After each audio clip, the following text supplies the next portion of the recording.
So why did I pick the famous Supra To sell. over the NSX?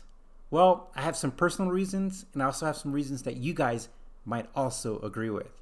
Well, first off, my personal ones, I just couldn't handle three cars. It's a little overwhelming.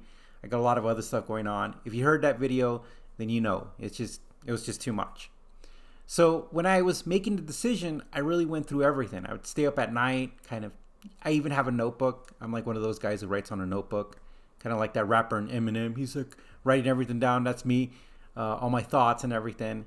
And I was just doing kind of like a comparative analysis.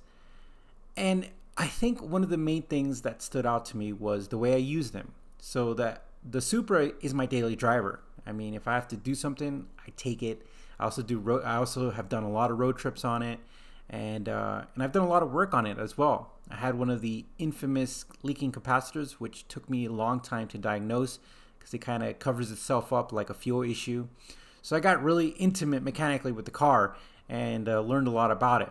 And also, I had a negative experience where the car, and it's not the car's fault, but essentially I was adjusting a jack stand while the jack was underneath there, and the jack adjusted, and the car fell between. My finger was stuck between the car and the jack stand, and it crushed it. It shattered my bones. I had to have surgeries and pins in my index finger. It was pretty dramatic, and so I mean, I had a lot of history with the car. But to be honest with you, one of the things that stood out to me the most was the driving experience.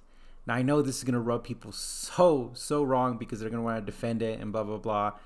But every time I get, let's say in my GT4, when I get home, like I look out the window because I'm like, oh man, like police are going to come after me. Like this is just crazy because it's just so visceral. Everything that's going on, all the sounds, the speed, everything. I just feel like it's just a rocket ship. But the NSX is super special. Like it's an analog driving experience. You just feel connected. It's just joy. So much joy to drive. And the Supra is nice to drive. Like don't get me wrong, it's nice. But one of the things that I don't think people are going to admit to is that part of the driving experience is kind of like the celebrity status. And I know you're going to be like celebrity in a Toyota, but you would be surprised. Everywhere you go, a lot of people, young and old actually. And here recently, before I sold it, like even like women, it was crazy. Younger ones, of course, and older ones. Yeah, that's right. I had a lady tell me she wanted one when she was in high school. And essentially, I mean, everywhere you go, people are excited about it. So that adds a lot to the driving experience because it is a grand touring car. It's kind of more calmer, more tapered down from a sports car, and it's supposed to be. And I really think everyone is like the people who don't own him or don't know him, they get so confused with all these real street videos or all these Fast and Furious movies. Toyota made these as a grand touring car. They didn't make them as a full-blown sports car, and they were made to be, kind of plushy, luxurious.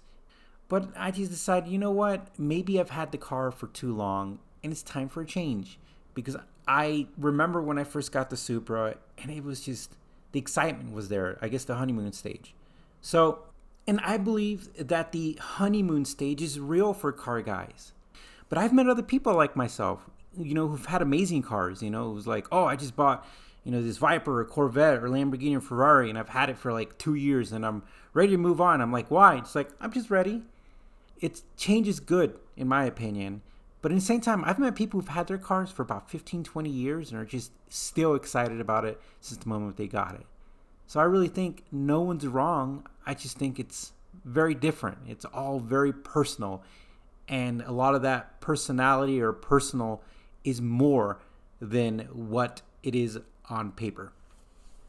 So when it came to decide between both cars, I chose to sell the Supra, I think mostly because of the time. I've owned it for a long time, in my opinion, 6 years. I enjoyed it, and I just want something new. Just kind of turn that page and start a new chapter.